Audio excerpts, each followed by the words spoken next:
हो ज्ञान यज्ञेर आज पंचम दिवस। नंद उत्सव থেকে आरम्भ करे आमरा भगवान श्रीकृष्णेर रासलीला पर्यन्त आस्वादन करब। चेष्टा करब रुक्मिणी हरण पर्यन्त जाওয়ার জন্য। तो आज मध्याह्नकाले भगवानेर भोग राग হয়েছে। বিকালবেলা যেহেতু আমাদের नंद उत्सव হবে তাই ভালো ভালো অনেক কিছুই রান্না হয়ে ভগবানের ভোগ দেওয়া হবে। এই জন্য আজকে মধ্যাহ্নে একটু সংক্ষেপে করা হয়েছে।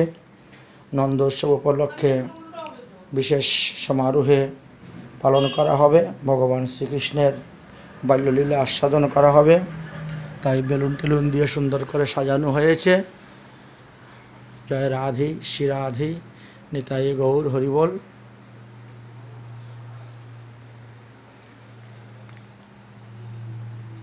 বাবা গাছ তো গজিয়ে গেছে আমাদের। হ্যাঁ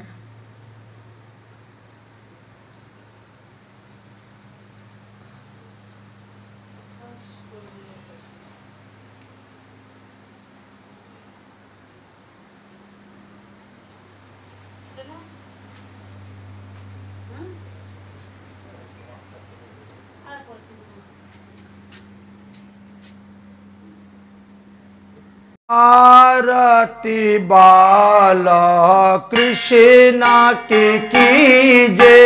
आरती बाला कृष्णा की कीजे। आरती बाला कृष्णा की कीजे। अपना जन्म सफल कर लीजे। अपना जन्म सफल कर लीजे। आरती बाला कृष्ण की कीजे। आरती बाला कृष्ण की कीजे। श्री यशोदा की परम दुलारी। श्री यशोदा की परम दुलारी। बाबा की आँखियन के तारी। बाबा की आँखियन के तारी। गोपी के प्राण सब प्यारे। गोपी के प्राण सब प्यारे। इन पर प्राण छबर कीजे। इन पर प्राण छबर कीजे। आरती बाला कृष्ण की कीजे। आरती बाला कृष्ण की कीजे। आरती बाला कृष्ण की कीजे। बलदाऊ को छूटा भैया। बलदाऊ को छूटा भैया। कन्हैया कन्हैया कही बोलत मैया। कन्हैया कन्हैया कही बोलत मैया। परम मोदित बनले तबलाइया। परम मोदित मन लेता बलाइया।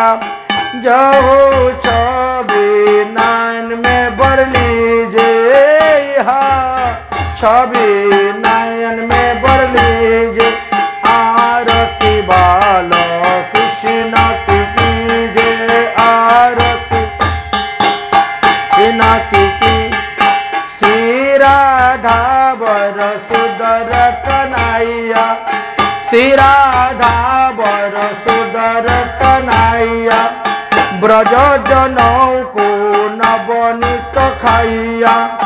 ब्रज जनौ को नवनीत खाइया। देखत ही मन प्राण डुबाइया। देखत ही मन प्राण डुबाइया। अपना सर्वस्व इनको दीजे। आरती बाला कृष्ण की कीजे। आरती बाला कृष्ण की कीजे।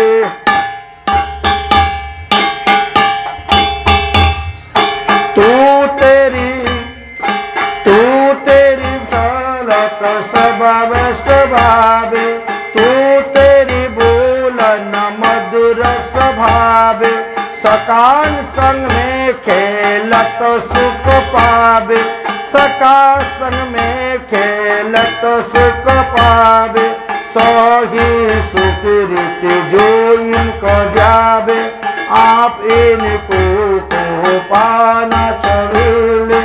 आरती बाला कृष्ण की कीजे, आरती बाला कृष्ण की कीजे, आरती बाला कृष्ण की कीजे।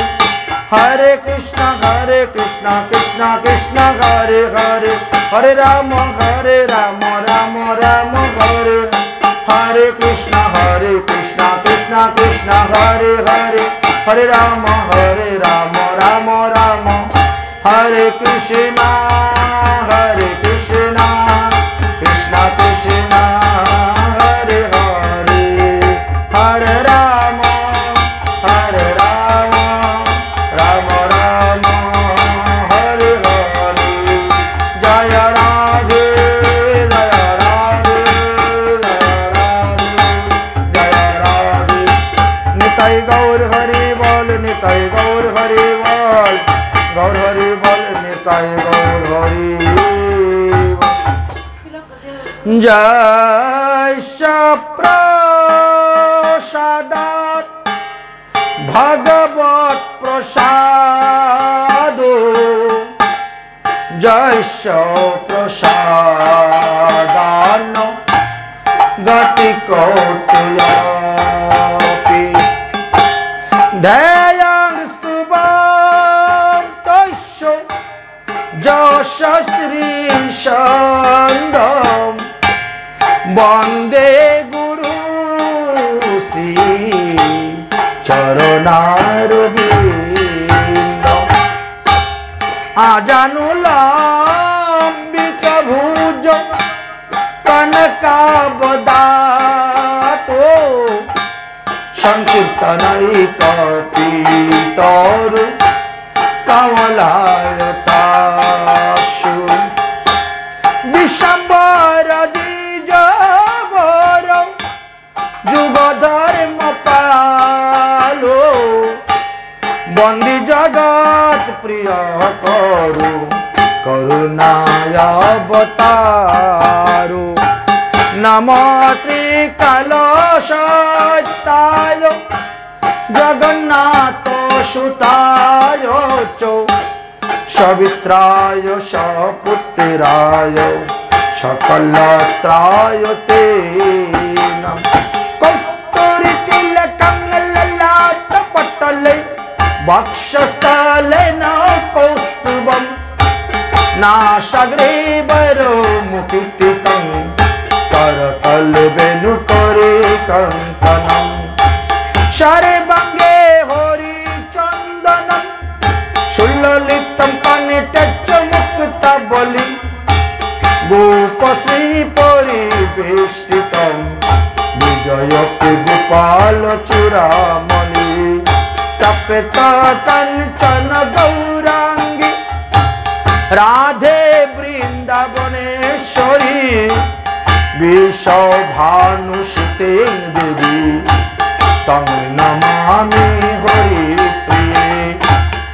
नारायणं नमस्कृतं नरं चैव नरोत्तमं, देवीं सरस्वती व्यासेन ततो जयमुदीरये।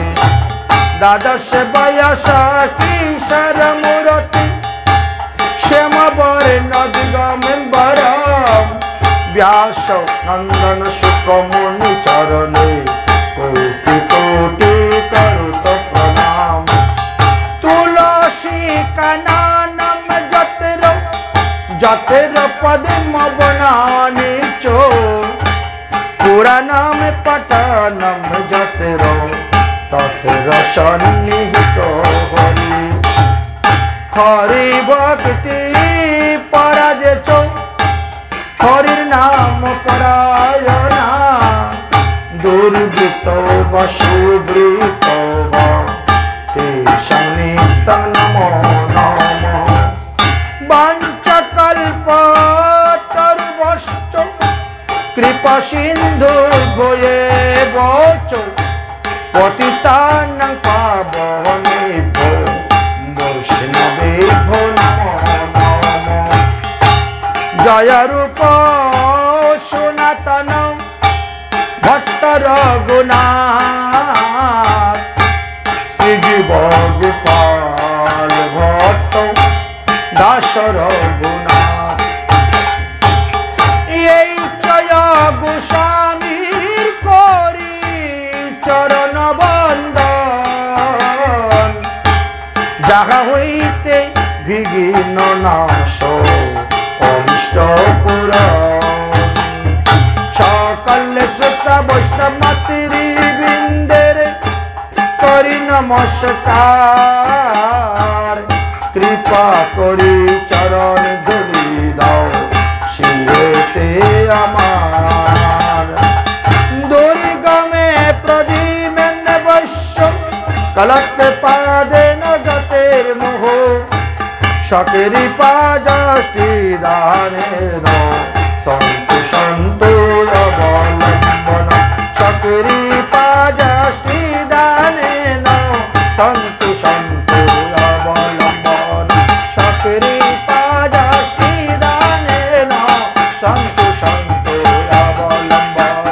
শকেরি পাজষ্টি দানেন সন্তু সন্তু অবলম্বনম।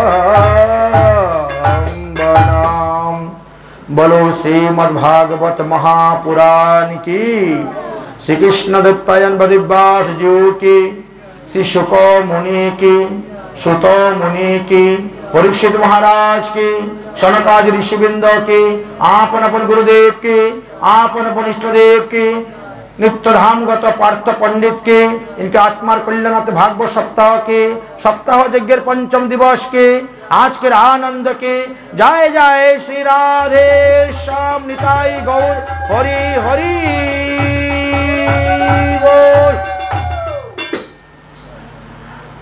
नंद आत्मज उत्पन्ने जाताल्लादो महामना, आहोय विपेर वेदज्ञानं स्नातौ शुचि अलंकृतम्।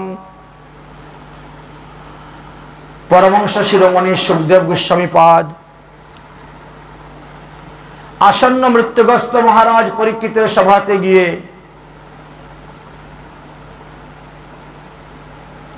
যেভাবে শ্রীমদ্ ভাগবত সপ্তাহ জ্ঞানযজ্ঞ করেছিলেন, সেই ক্রম অনুসারে আজ তাহার পঞ্চম দিবস। গতকালকে আমরা ভগবান শ্রীকৃষ্ণচন্দ্রের আবির্ভাব পর্যন্ত আস্বাদন করেছিলাম। আজ তার পরবর্তী বিষয় নিয়ে আস্বাদন করতেছি।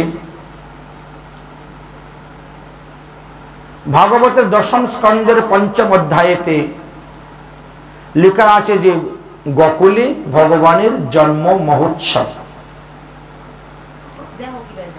যোগমায়ার দ্বারা এমন ভাবে লীলাটি হয়েছে কেউই বুঝতে পারলেন না। মা যশোদা অনুভব করেছেন যে আমার সন্তান হচ্ছে, কিন্তু একটি সন্তান হয়েছে না দুটি সন্তান হয়েছে, পুত্র সন্তান হয়েছে না কন্যা সন্তান হয়েছে, সেটাও তিনি বুঝতে পারেননি। কারণ ভগবান তো এই লীলা সম্পূর্ণ যোগমায়ার দ্বারা পরিচালনা করতেছেন, তো তাই মায়া বড় মারাত্মক।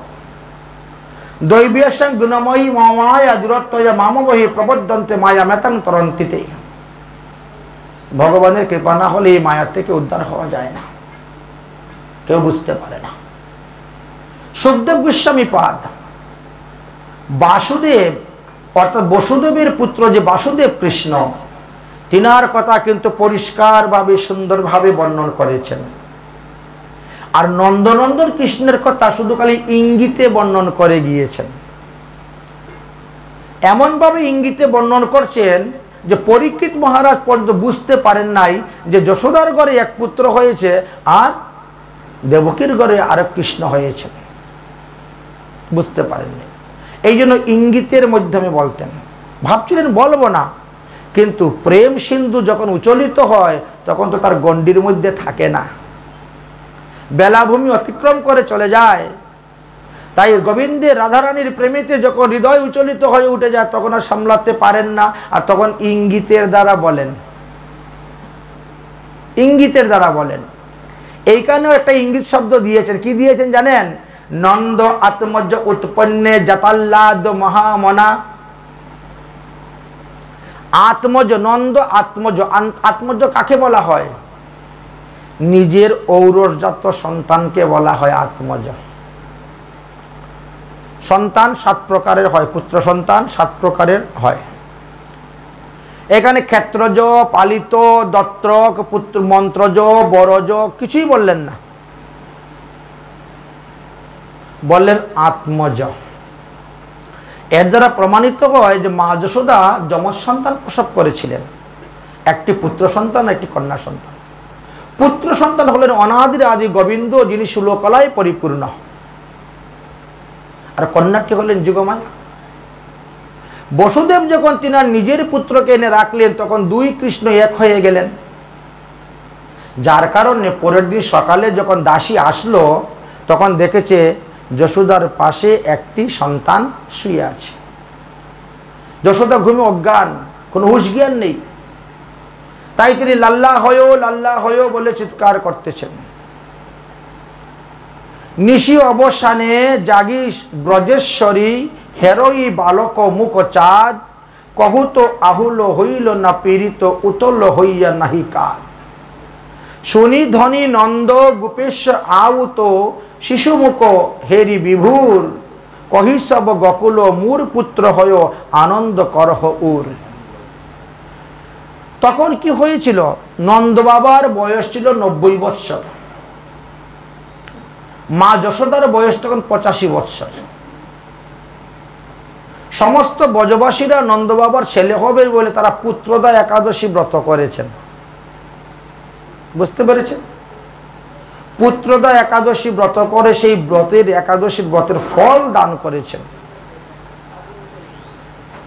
ব্রতের ফল দান করেছেন। এটা পুত্রদা একাদশীটা কখন হয়? আমাদের পৌষ মাঘ মাসে হয়। মাঘ, ফাল্গুন, চৈত, বৈশাখ, জ্যৈষ্ঠী, আষাঢ়, শ্রাবণ, ভাদ্র, 8 মাস। 8 মাসে সন্তান হয়েছিল জন্ম। সম্পূর্ণ 10 মাস পূর্ণ হয় নাই, 8 মাসে সন্তান হয়েছিল। পুত্র মুখ দেখার জন্য আসলেন, সময়কে ডাকলেন।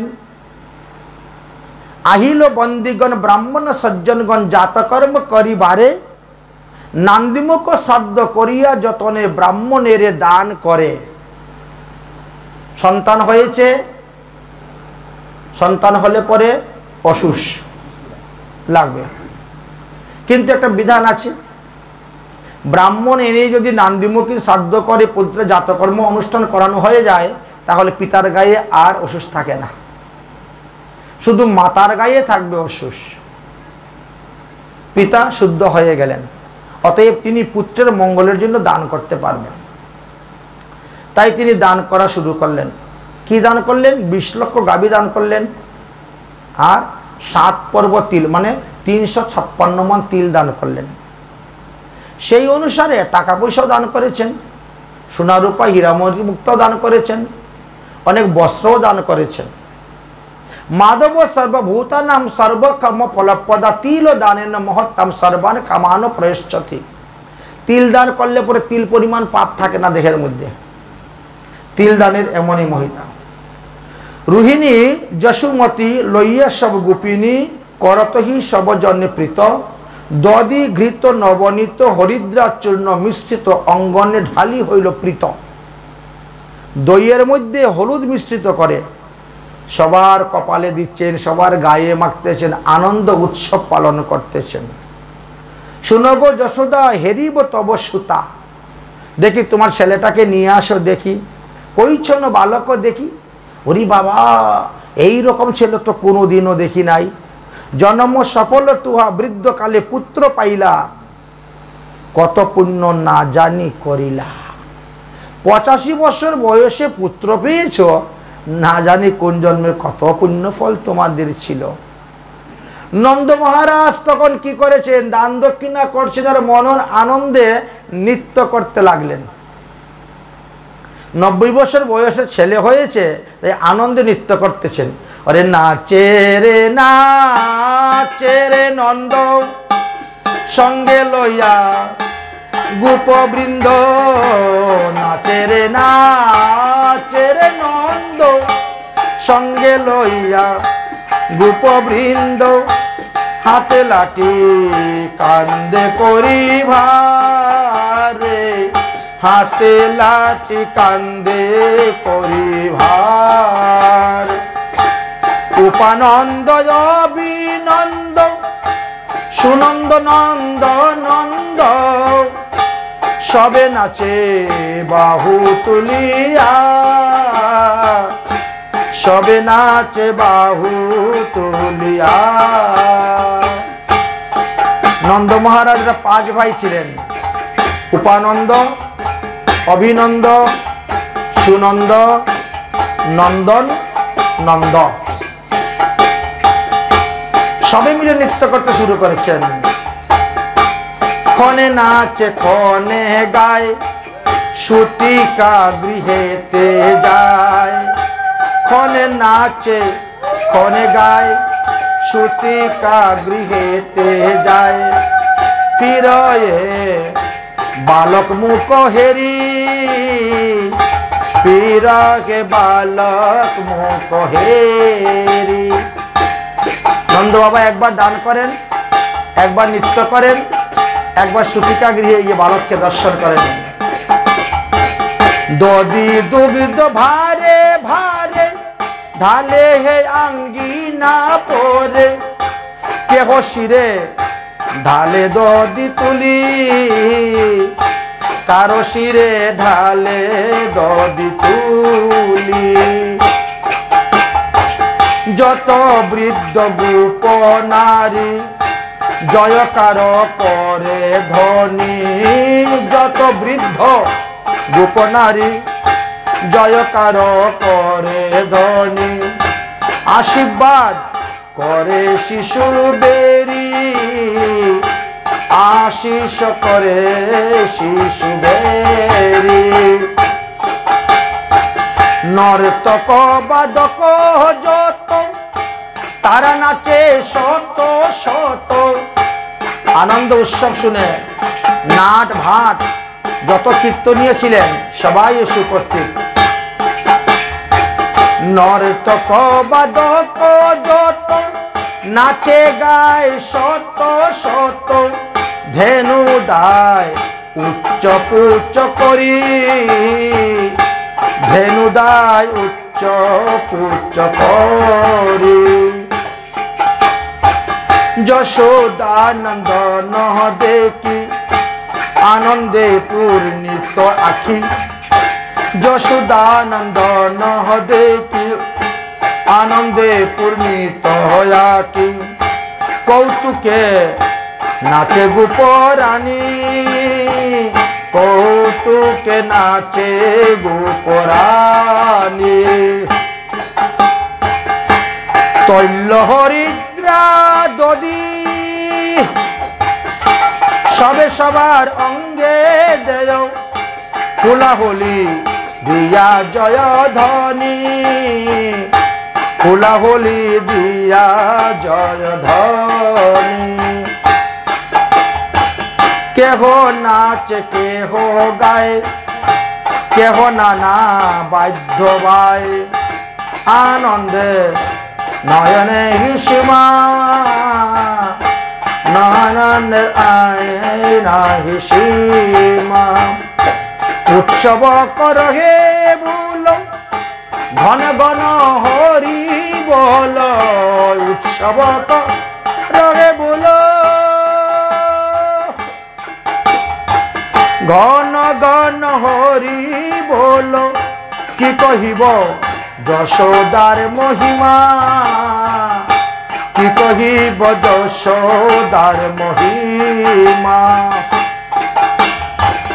অখিল ভুবনপতি, অনাথ জানার গতি। অখিল বনপতি, অনাথ জনার গতি। সকল দেখে শিরোমণি সফল দেবের শিরোমণি যুগ মায়া পূর্ণমাসী বলে কথা হাসি হাসি যুগ মায়া পূর্ণমাসী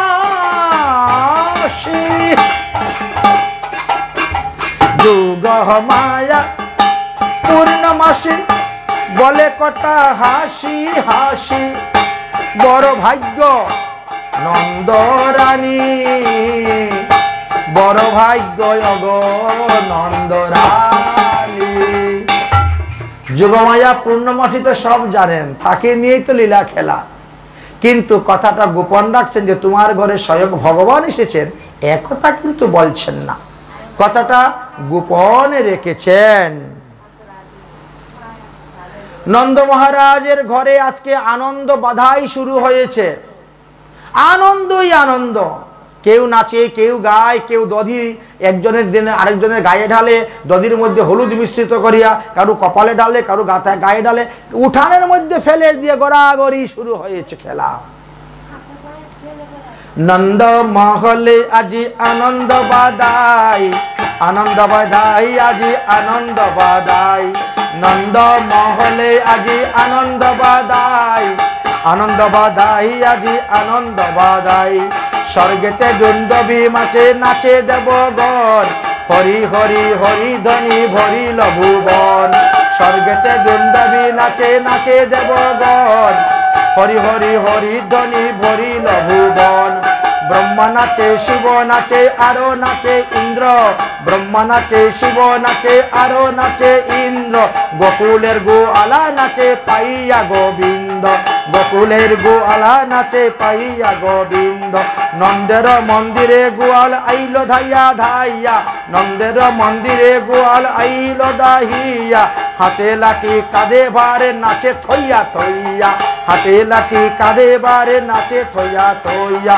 দধি দুগ্ধ ঘৃত গুলয় অঙ্গনে ঢালিয়া, দধি দুগ্ধ ঘৃত গুলয় অঙ্গনে ঢালিয়া, নাচে রে নন্দ গোবিন্দ পাইয়া, নাচে রে নিন্দ গোবিন্দ পাইয়া, আনন্দ হইল বড় আনন্দ হইল, আনন্দ হইল বড় আনন্দ হইল, এ দাস শিবানন্দের মন যে ডুবিল, এ দাস শিবানন্দের মন যে ডুবিল। গান বাজনা শুনে সব লোক আসতে শুরু করলে যে নন্দ মহারাজের ছেলে হয়েছে রে, নন্দ মহারাজ দান করতেন, চলো। এক দুইটা নাকি 20 লক্ষ গাভী দান, সাধারণ কথা নাকি, কত লোক এসে এমন তো দান করেছে বইয়ে নিয়ে যেতে পারছে না। আর সবাই কি বলছে, গোবিন্দ গোকুল আয়ো, গোবিন্দ গোকুল আয়ো, গোবিন্দ গোকুল আয়ো, গোবিন্দ গোকুল আয়ো, নন্দ ভবন মে নবদ বাজে। দেখো নন্দ বাবার ঘরে কি উৎসব হচ্ছে, চলো চলো আমরাও ভাগ নিয়ে আসবো। ও নন্দ ভবন মে নবদ বাজে, নন্দ ভবন মে নবদ বাজে, মধুর মঙ্গল বাদায়ো, গোবিন্দ গোকুল আয়ো, গোবিন্দ গোকুল আয়ো, গোবিন্দ গোকুল আয়ো, গোবিন্দ গোকুল আয়ো, গোবিন্দ গোকুল আয়ো। কি আনন্দ, তারা গোবিন্দ গোকুলে এসেছেন। আচ্ছা, তারা তো কোনো লেখাপড়া করে নাই, তারা তো মুনি ঋষিও নয় যে ধ্যানের দ্বারা জানবে, কিন্তু অনুমান। এত আনন্দ আসছে, নিশ্চয়ই ভগবান এখানে আবির্ভাব হয়েছেন, ভগবান না আসলে কি এত আনন্দ হয়? তাই তারা বলছে আনন্দ এসেছেন রে, নন্দভবনে আনন্দ এসেছেন। ভগবানকে বলা হয় না সচিদানন্দ? সচ্চিত আনন্দ হলেন ভগবান সচিদানন্দ। তাই আরেক দল আসছেন, বলছে নন্দ মহারাজের ঘরে আনন্দ এসেছে, আনন্দ, তাই তো এত আনন্দ হচ্ছে। नंदघर आनंद भयो जय कन्हैया लाल की, नंदघर आनंद भयो जय कन्हैया लाल की, नंदघर आनंद भयो जय कन्हैया लाल की। हाथी दिनो घोड़ा दिनो और दिनो पालकी, हाथी दिनो घोड़ा दिनो और दिनो पालकी, नंदघर आनंद भयो जय कन्हैया लाल की, नंदघर।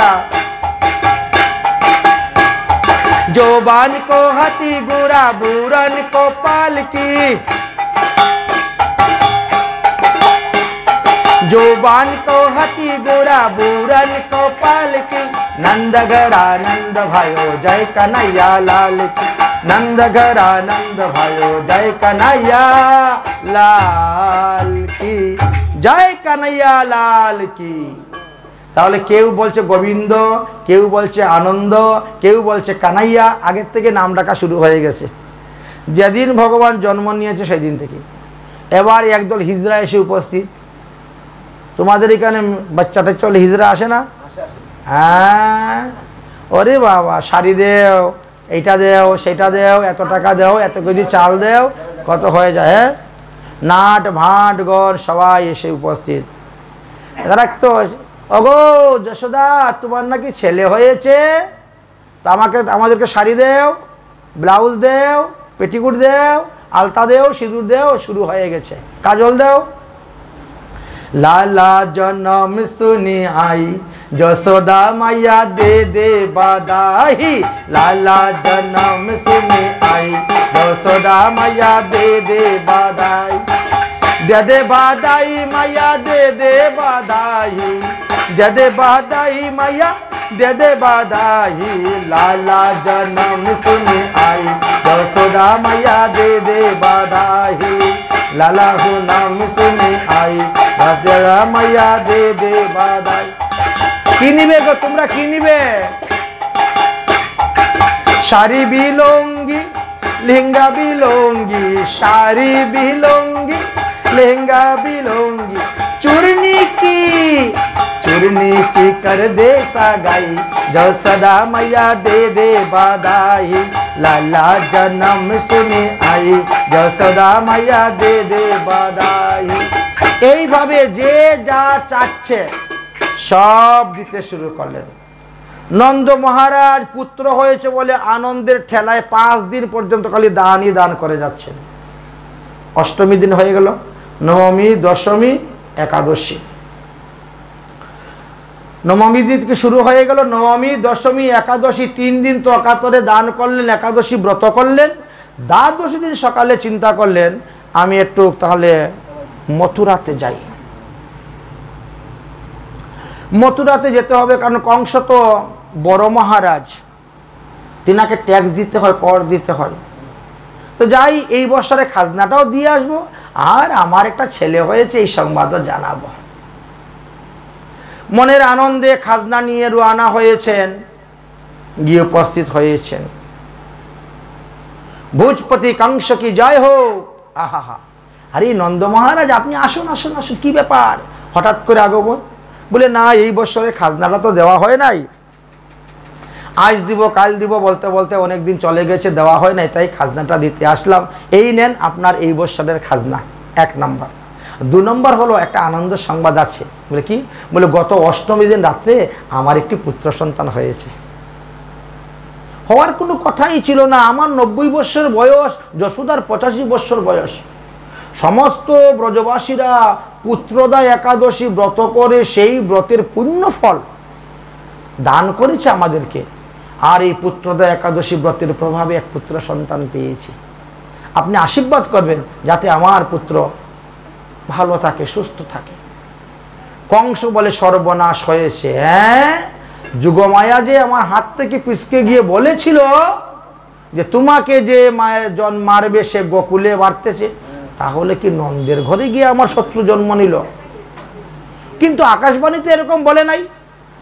আকাশবাণীতে বলেছিল দেবকীর অষ্টম গর্ভজাত সন্তানের হাতে আমার মৃত্যু। তো দেবকীর গর্ভের সন্তান ওখানে গিয়ে জন্ম নিল কেমন করে? কারাগার বন্দী, হাজার হাজার পাহারাদার, লোহার শিকলে হাত পা বাঁধা, কিছুই বুঝতে পারে না। সে যাই হোক, তাহলে পুতনা রাক্ষসীকে পাঠিয়ে তাকে মারতে হবে। মনে মনে চিন্তা, বাইরে দিয়ে মিষ্টি কথা বলতেছে, ভালো প্রেম দেখাচ্ছে, গলার থেকে খুলে মুক্তার হার দিয়ে যে এটা আপনার ছেলেকে আমি দান করলাম, হ্যাঁ আপনি কিন্তু 3 দিন আমার আশ্রমে থাকবেন, এখানে বছরে একবার মাত্র আসছেন খাজনা দিতে। আরে আপনার জন্য তো আমার দরজা খোলা 24 ঘন্টা।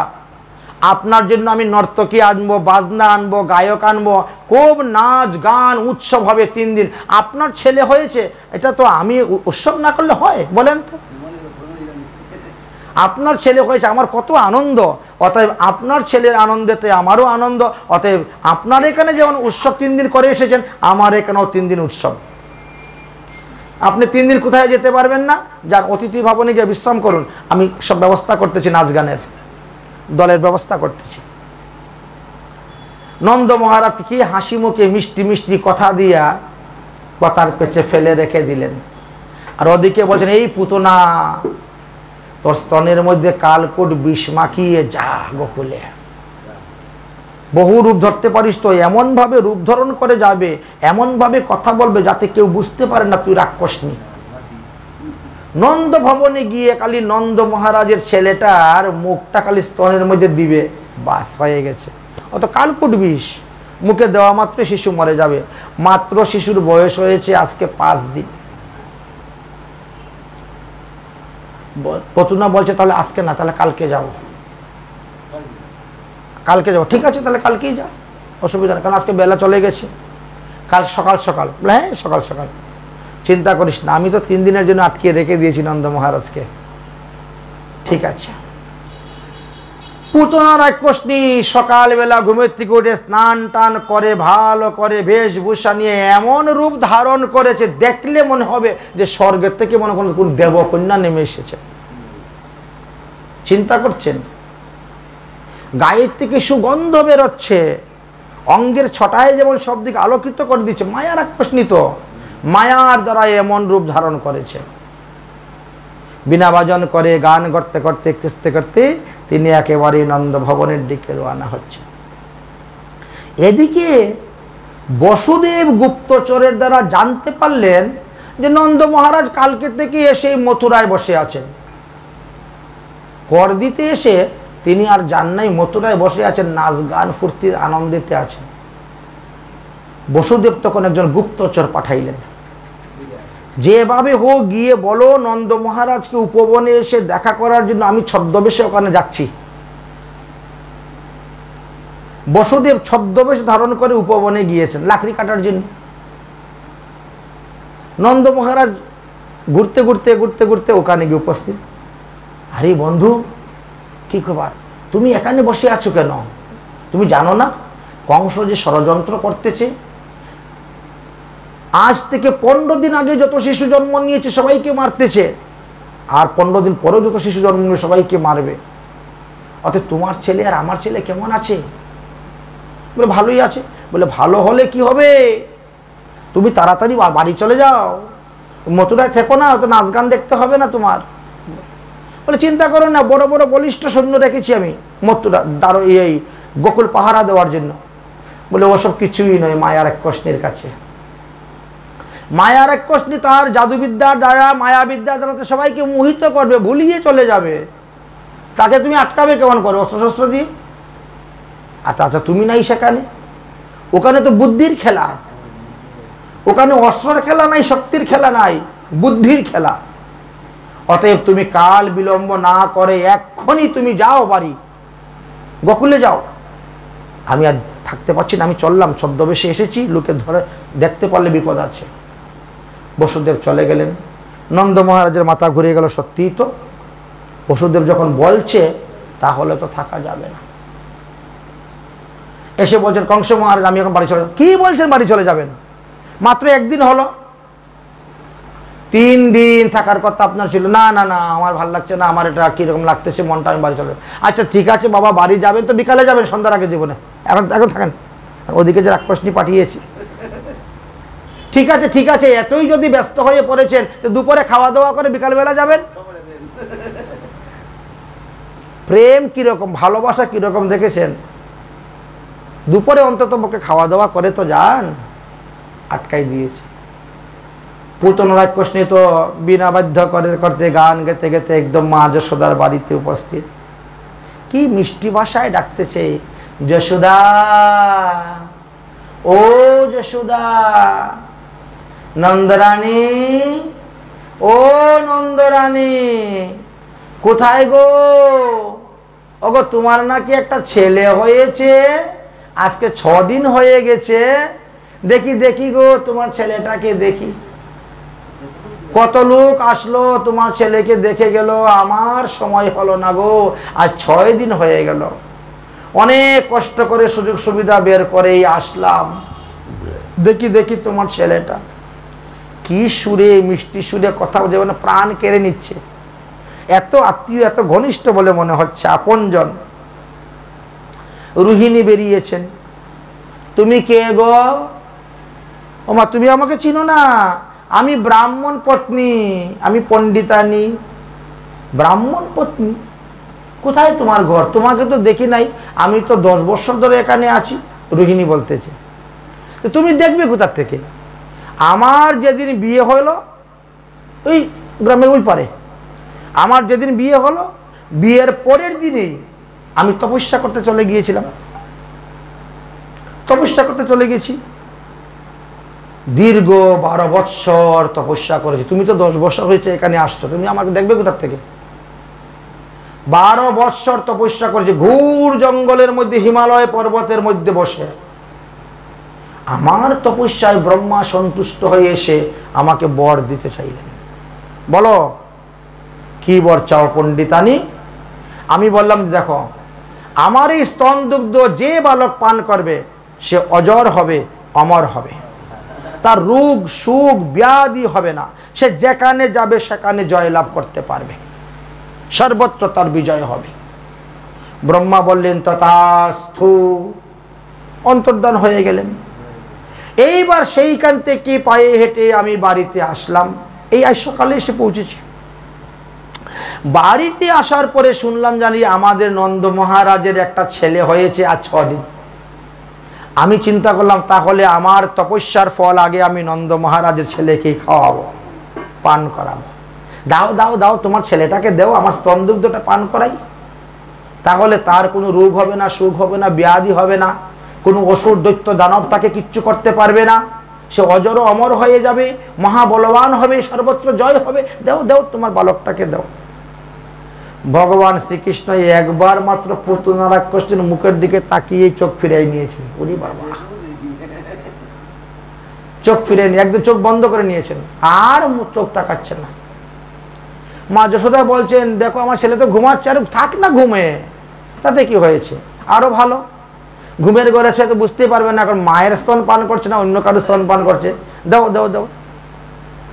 ভগবান চোখ বন্ধ করে নিয়েছে, আর চোখ খুলে তাকাচ্ছেন না। এই স্থানে পরীক্ষিত মহারাজ জিজ্ঞাসা করছেন, গুরুদেব ব্যাপারটা কি? ভগবান শ্রীকৃষ্ণ হলেন মহাকালেরও কাল, তিনি তো কাউকে ভয় পায় না, তো পুতনা রাক্ষসীকে দেখে তিনি ভয়ে কেন চোখ বন্ধ করে নিলেন?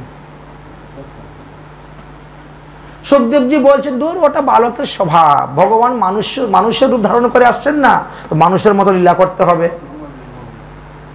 অপ্রাকৃত লীলা করলে তো হবে না, মানুষের মতো লীলা করতে হবে। এই জন্য বালকের স্বভাব, কেউকে দেখলে চোখ মুজে নেয়, চোখ ফিরিয়ে নেয়, মায়ের কুলে জড়িয়ে ধরে নেয়। বালক দেখেন না, অপরিচিত লোকের কাছে কুলে যেতে চায় না, টানলেও যাবে না কুলে, মাকে আরো জড়িয়ে ধরবে, এটা বালকের স্বভাব। ভগবান তো সাধারণ বালক নয়, এইটা মনে হয় সুসিদ্ধান্ত নেই, এর থেকে আরো উত্তম সিদ্ধান্ত থাকলে বলো না কিছু। সুখদেব বললেন, ভগবান চোখ বন্ধ করে মহাদেবের ধ্যান করছিলেন। কেন? মহাদেব তো তিনার গুণ অবতার, স্বয়ং শ্রীকৃষ্ণ যেখানে ভগবান অবতীর্ণ হয়েছেন, তিনার আবার মহাদেবের সাহায্যের প্রয়োজন হয়? বলে না, এই নরলীলাতে সবারই দরকার। তিনি চোখ বন্ধ করে মহাদেবের ধ্যান করে বলছেন, মহাদেব তুমি এসে আমার শরীরে ঢুকে যাও, তুমি তো আমারই গুণ অবতার। মহাদেব বলছে, কেন এখন তোমার শরীরে আমি ঢুকবো? প্রভু, বলে দেখো আমার তো বিষ খাওয়ার অভ্যাস নেই, তোমার তো বিষ খাই অভ্যাস আছে, সমুদ্র মন্থনের সময় এত কালকুট বিষ উঠলো, তুমি সব ঘর ঘর করে টান দিয়ে টানে খেয়ে নিলে। দেখো আমি যতবার পৃথিবীতে এসে জন্মগ্রহণ করেছি সবাই আমাকে মাখন দেয়, মিষ্টি দেয়, দুধ দই দেয়, লাড্ডু পেড়া দেয়, আমার তো কোনো সময় বিষ খাই অভ্যাসই নেই। অতএব তুমি তো আমারই অংশ অবতার, তুমি আমারই গুণ অবতার, তো এই এখন তুমি এসে আমার শরীরে ঢুকিয়ে তুমি এই বিষটা পান করে নাও, যেহেতু তোমার অভ্যাস আছে বিষ খেয়ে। পরীক্ষিত বলছে গুরুদেব মনে হয় এটা সুসিদ্ধান্ত নয়, এর থেকে উত্তম সিদ্ধান্ত কিছু থাকলে বলো। সুখদেবও জানেন যে এগুলো সুসিদ্ধান্ত নয়, তবুও বলছেন যদি এতে শ্রোতা সন্তুষ্ট হয়ে যায় তাহলে আসল কথা আর বলবো না। তখন বললেন যে শুনো শুনো, এই যে পুতনা রাক্ষসনী, এই পুতনা রাক্ষসনী পূর্বজন্মে ছিলেন রত্নমালা, বলি রাজার কন্যা রত্নমালা ছিলেন। তো ভগবান যখন বামন রূপ ধারণ করে গিয়েছিলেন তখন এই রত্নমালা বলছে বা কি সুন্দর ছেলে রে, ওকে যদি কোলে নিয়ে আমি স্তনদুগ্ধ পান করাইতে পারতাম তাহলে আমারই নারী জন্ম সফল হতো। ভগবান বলছেন তথাস্তু, তাই হবে। সেই রত্নমালা এই জন্মে পুতনা হলো।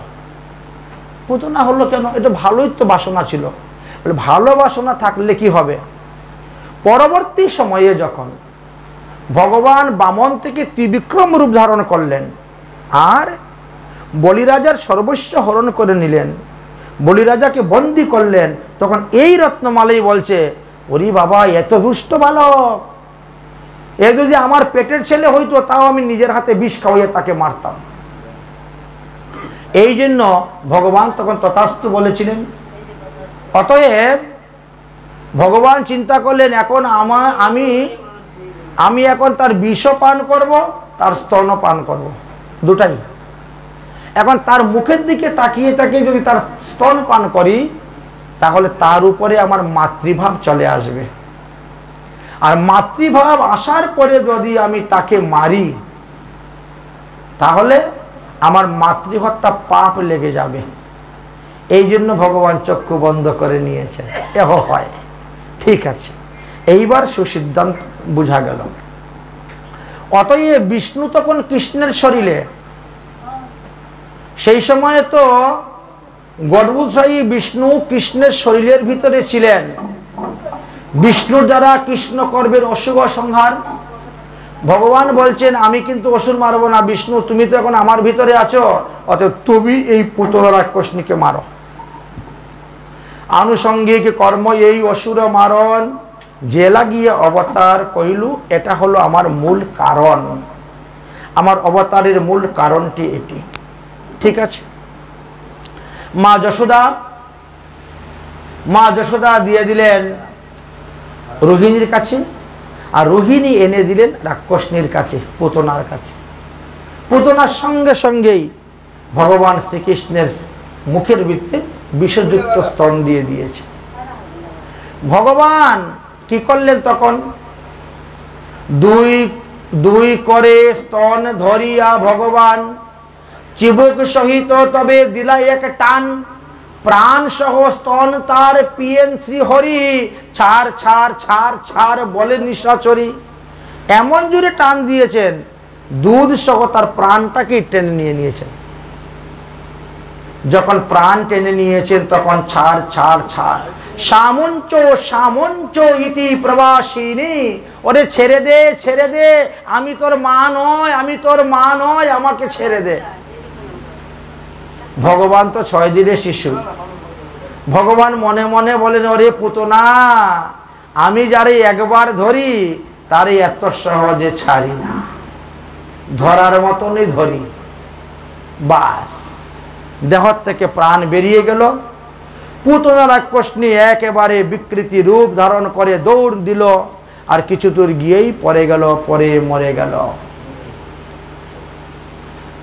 পুতনা রাক্ষসনী মরে গেল, তার বুকের উপরে কৃষ্ণ পড়ে আছেন। কৃষ্ণকে আনবেন কেমন করে? লম্বা মই নিয়েছেন। পুতনার শরীরটা কত বড় করে চিন্তা করেন। লম্বা মই নিয়ে তার উপরে উঠে কৃষ্ণকে নিয়ে এসেছেন। পুতনার পা দুইটা যেমন একদম দুইটা নদীর তীর, নাভিটা মনে হচ্ছে একটা বড় কুয়া, চক্ষুগুলা কর্ণগুলা দেখলে মনে হচ্ছে মনে পর্বতের গুফা, ওর ভিতরে ঢুকে মানুষ বেরিয়ে আসতে পারবে, এত ভয়ঙ্কর দেহ তার ছিল। এবার সমস্ত গোপরা কি বলছেন, আরে কৃষ্ণকে এনেছো, এবার গোমূত্র গোময় পঞ্চগব্য পঞ্চামৃত দিয়ে তাকে স্নান করাও। এত বড় রাক্ষসনী তাকে ধরেছে, স্পর্শ করেছে, কত বড় অমঙ্গল অশুভ, অতএব তাকে পঞ্চামৃত পঞ্চগব্য দিয়ে স্নান করাও। এবার পঞ্চামৃত পঞ্চগব্য এনে ভগবানকে স্নান করানো হয়েছে। আর স্নান করানোর পরে ভগবানের দাদর সঙ্গে তিলক দিয়েছেন, আর মন্ত্র বলে ফু দিয়ে দিয়ে রক্ষাবন্ধন করে দিচ্ছেন। কবিরাজরা করে না এরকম? ঠিক তেমনি ভাবে রক্ষাবন্ধন করতে শুরু করেছেন ব্রজগোপীরা। যে ভগবানের জন্ম নাই কর্ম নাই তাকেও দেখো সবাই রক্ষাবন্ধন করতেছে। তারা কি বলতেছে,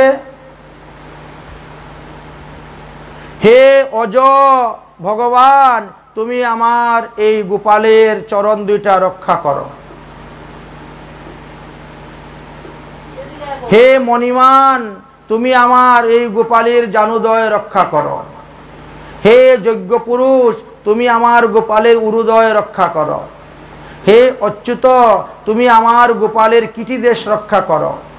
হে হয়গ্রীব, তুমি আমার গোপালের উদর রক্ষা করো। হে কেশব, তুমি আমার গোপালের হৃদয় রক্ষা করো। হে ঈশ, তুমি আমার গোপালের বক্ষস্থল রক্ষা করো।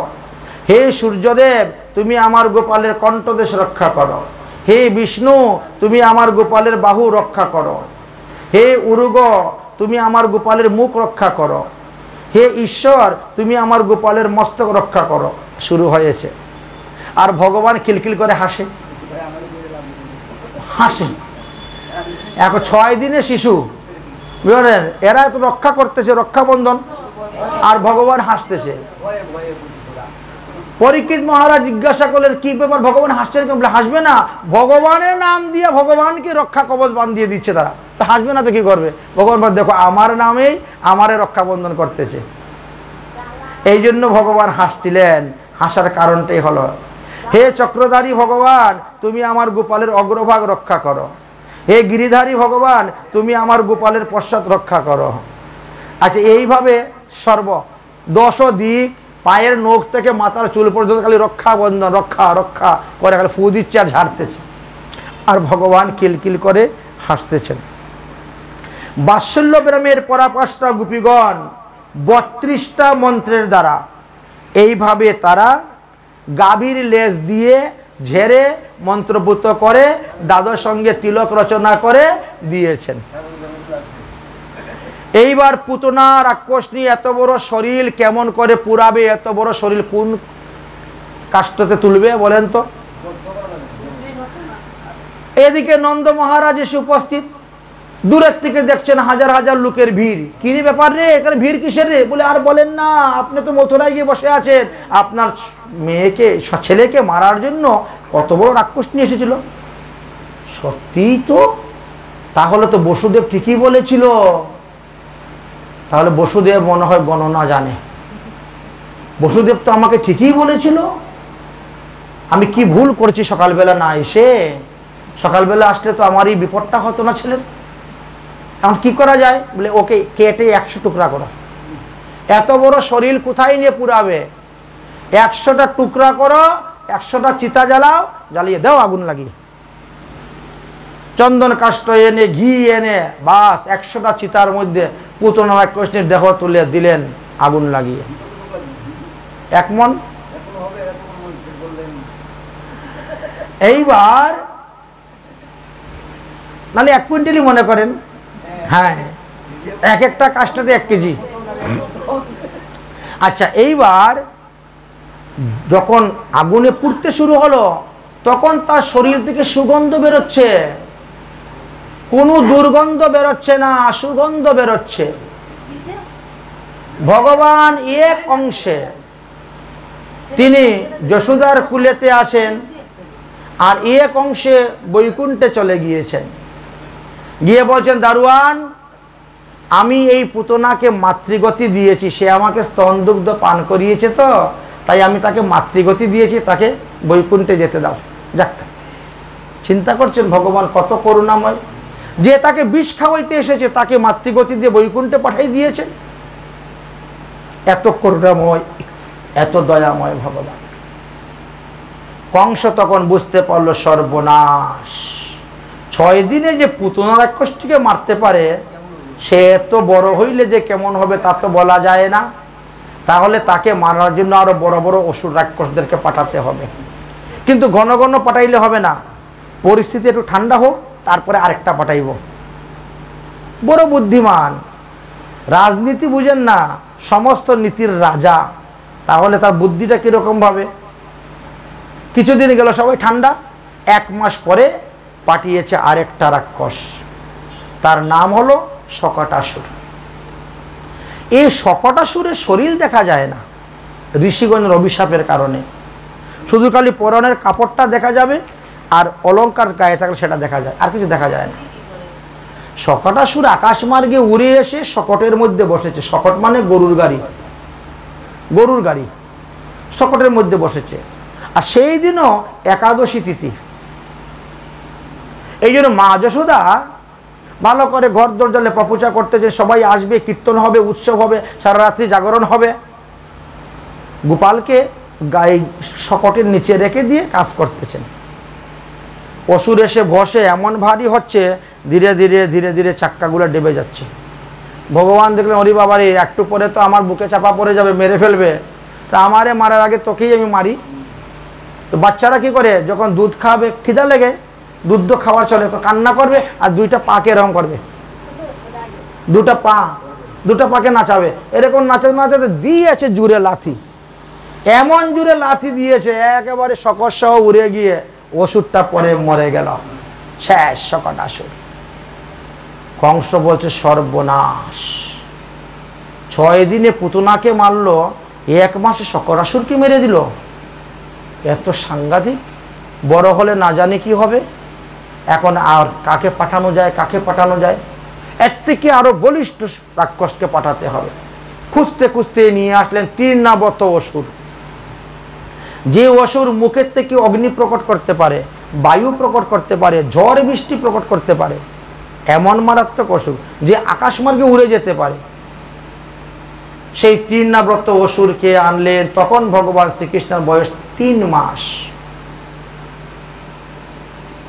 3 মাস হয়ে গেছে, 90 দিন, কেউ বলেন 100 দিন, যাই হোক 3 মাস। 3 মাস হয়েছে, পাঠালেন 3 নাব্রত অসুর। মা যশোদা গোপালকে কুলে করে নিয়ে বারিন্দায় বসে দুগ্ধ পান করাচ্ছেন। আর এমন সময় বায়ু শুরু হয়েছে ঘূর্ণিঝড়ের মতন। দরজা জানালা বন্ধ করার জন্য গোপালকে রেখে গিয়েছেন, আর কুলে করে নিয়ে চলে গেছে 3 নাব্রত অসুর। দরজা জানালা বন্ধ করে এসে, আমার গোপাল নাই, কে নিল? আরে দেখো দেখো, অসুরই আমার সন্তান নিয়ে চলে যাচ্ছে গো, আমার গোপালকে নিয়ে চলে যাচ্ছে গো, রাক্ষসে রাক্ষসে। রাক্ষস তো আকাশ মার্গে চলে যাচ্ছে উড়ে, কে তাকে ধরতে পারবে? যতক্ষণ দেখা যাচ্ছে ততক্ষণ দৌড়তেছেন, আর যখন আর দেখা গেল না, অজ্ঞান হয়ে পড়ে গেলেন। ভগবান ওই 3 নাব্রত অসুরের কাঁধের মধ্যে বসে আকাশ মার্গে যাচ্ছেন, আর আস্তে আস্তে গলাটাকে চেপে ধরেছেন। গলার শ্বাস বন্ধ হয়ে গেছে, এমন ভাবে চেপে ধরেছেন, গলার শ্বাস বন্ধ হয়ে আকাশ থেকে ঘুরতে ঘুরতে ঘুরতে ঘুরতে পড়ে গেল। শেষ। পাথরের মধ্যে পড়ে মাথা চূর্ণ বিচ্ছিন্ন হয়ে মারা গেল। কংসের আরো ত্রাস বাড়তে শুরু হলো। সর্বনাশ সর্বনাশ এইভাবে বাড়তে শুরু হয়েছে। মা যশোদা চিন্তা করলেন, তাহলে গোপালকে আর ওইভাবে রেখে যাব না, কোথায়ও যেখানে যাব গোপালকে সঙ্গে করে নিয়ে যাব। যমুনায় যাচ্ছেন স্নান করতে, তো গোপালকে সঙ্গে করে নিয়ে রওনা। যমুনার তীরে গোপালকে বসিয়ে তিনি স্নান করতে গিয়েছেন। এমন সময় পৃথিবী দেবী প্রকট হয়ে গেছেন।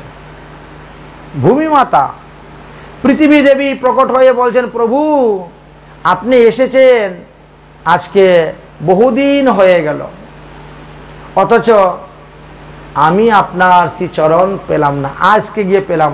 রাজবাড়ি তো সব পাথর দিয়ে বাঁধানো, মাটি তো পায়ে লাগেই না, তো পৃথিবী দেবী তাকে পাবে কোথার থেকে? কিন্তু আজকে যমুনার তীরে এসেছেন, আজকে আপনার চরণ আমার গায়ে স্পর্শ হলো, আমি ধন্য হলাম। যদিও শাস্ত্রে বলছে ভগবানকে দর্শন করতে গেলে খালি হাতে যেতে নাই, গুরুদেবকে দর্শন করতে গেলে খালি হাতে যেতে নাই, কোনো মঠ মন্দিরে বিগ্রহ দর্শন করতে গেলে খালি হাতে যেতে নাই, কিছু হাতে করে নিয়ে যেতে হয়। কিন্তু আমি কি নিয়ে আসবো? শশাগড়া পৃথিবী তো সব আপনারই, সব কিছুর মালিক তো আপনি, আমিও তো আপনার। কি দিব বলেন তো? আপনি কি খেতে ভালোবাসেন বলেন? আর তখন তো বয়স বেশি নয়, মাত্র 5 মাস, 6 মাস হয় নাই এখনো, 6 মাস হবে তবে তো অন্নপ্রাশন হবে, অন্ন আদি দেওয়া যাবে। বলেন তো তাহলে কি দিব? ভগবান বলছেন তুমি এসেছো এতেই আমি সন্তুষ্ট। তোমার নামই তো ভূমি, ভূমি দেবী, ঠিক আছে তাহলে তোমাকেই খাই বলে একটু মাটি নিয়ে খেতে শুরু করে দিয়েছে। মাটি খেতে শুরু করে দিয়েছেন। গোপীরা যাচ্ছে, ও যশোদা যশোদা, দেখো দেখো তোমার লাল্লা মাটি খাচ্ছে, তোমার লাল্লা মাটি খাচ্ছে গো, মাটি খাচ্ছে। মা যশোদা দৌড়ে আসছেন, এরে গোপাল তুই মাটি খাচ্ছিস কেন? তোকে যে আমি মাখন খাওয়াই, দুধ খাওয়াই, দই খাওয়াই, এতে তোর পেট ভরে না, মাটি খাচ্ছিস কেন? কৃষ্ণ মুখটা ফিরিয়ে নিয়েছেন, কৃষ্ণ মুখ ফিরিয়ে নিয়েছেন, ফিরিয়ে মাকে বলছেন মাথা দিয়ে না করতেছে, মানে আমি মাটি খাই নাই, আমি মাটি খাই নাই। মা যশোদা বলছে তুমি মুখ ফিরিয়ে মাথা ডাকছো কেন? আমার দিকে মুখটা আনো, দেখি হাঁ করো তো, দেখি তুমি মাটি খেয়েছো কিনা। যেই ভগবান হাঁ করেছেন, হায়ের মতো হা, এমন বড় মুখ করেছেন সারা বিশ্ব ব্রহ্মাণ্ড গোপালের মুখের ভিতরে। মা যশোদা গোপালের মুখের ভিতরে ব্রহ্মাণ্ড দেখতে দেখতে অজ্ঞান হয়ে পড়ে গেছে। ওরে বাবারে, আমি কি দেখছি রে? ভগবান বৈষ্ণবী বিদ্যার দ্বারা ভুলিয়ে দিয়েছেন। যা, কতক্ষণ পরে ঘুম ভেঙেছে, আরে আমি যমুনায় স্নান করতে এসে ঘুমিয়ে পড়লাম গাছের নিচে, আরে বাড়ি কখন যাও, উঠে চলে গেছে, মনেই নেই, ভুলে গেছে। এই জন্য সেই ঘাটের নাম ব্রহ্মাণ্ড ঘাট। ওখানে গেলে পরে সেখান থেকে মাটি খেতে হয়, ভগবান যেখানে খেয়েছেন যমুনার তীরে। যাই হোক, এবার মা যশোদা বাড়িতে আসছেন। গোপালের এখন অন্নপ্রাশন নামকরণের সময় এসে গেছে। গর্গাচার্য মুনি এসে উপস্থিত হয়েছেন। গর্গাচার্য মুনি বললেন বসুদেব আমাকে পাঠিয়েছেন তার ছেলের নামকরণ করার জন্য। তখন নন্দ মহারাজ বললেন যে তার ছেলের নামকরণ করার সঙ্গে সঙ্গে আমার ছেলের নামকরণটাও করে দাও। ঠিক আছে তাহলে। এবার নামকরণ করার জন্য বসলেন। কোথায় নামকরণ হবে? গোশালায়। গোশালায় নামকরণ করার জন্য রওনা হয়েছে। রোহিণী বলে ওগো যশোদা, আমি শুনেছি গর্গাচার্য নাকি ত্রিকালদর্শী, আজকে একটু পরীক্ষা করে দেখি তো উনি কেমন ত্রিকালদর্শী। কিভাবে পরীক্ষা করবি?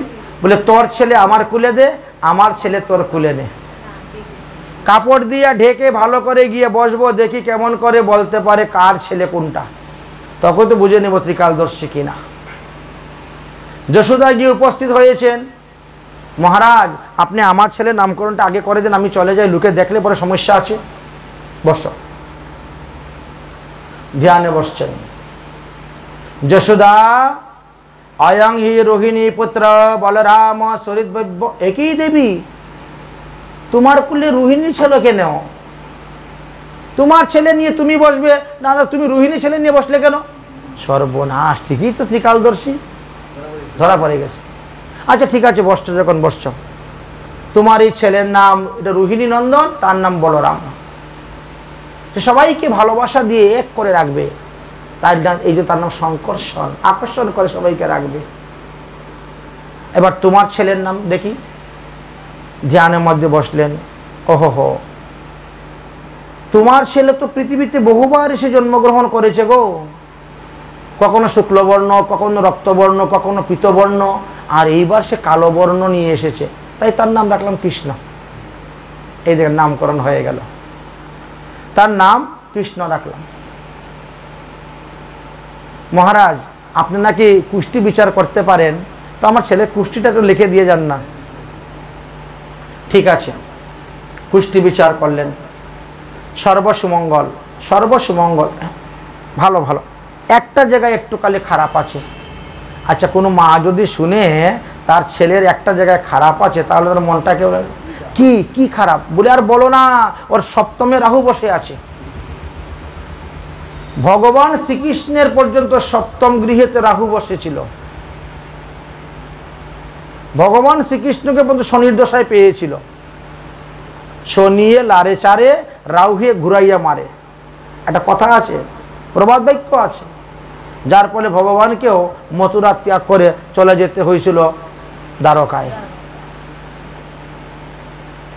প্রত্যেকের পাওয়ার দেওয়া আছে ভগবানের। বলে তোমার ছেলের তো রাহু পড়ে গেছে সপ্তম ঘরে। বলে তাহলে কি হবে উপায়, এর কোনো প্রতিকার নাই? বলে প্রতিকার করেও কাজ হবে না, তবে একটা করা যায়, যদি তোমার ছেলের কান ছিদ্র করো। গোপালের কান ছিদ্র করা আছে, গোপালের নাক ছিদ্র করা আছে। হ্যাঁ, সাক্ষী গোপালের কাহিনী পরে দেখবেন। সাক্ষী গোপাল কে নাকের মধ্যে ফুল পরানোর জন্য সেই ওই রাজার রানীর খুব ইচ্ছা হয়েছিল, গুন্ডিচা রানীর খুব ইচ্ছা হয়েছিল। তখন ভগবান স্বপ্নে দেখালেন, শিশুকালে মা আমার নাসা ছিদ্র খইল, এখনো সেই ছিদ্র আছে, যাও তুমি আনো, তুমি কি পরাবে পরাও। গোপালের কান ছিদ্র, গোপালের নাক ছিদ্র। কেন? কান ছিদ্র করলে পরে রাহু এবং কেতুর দশা শেষ হয়ে যায়।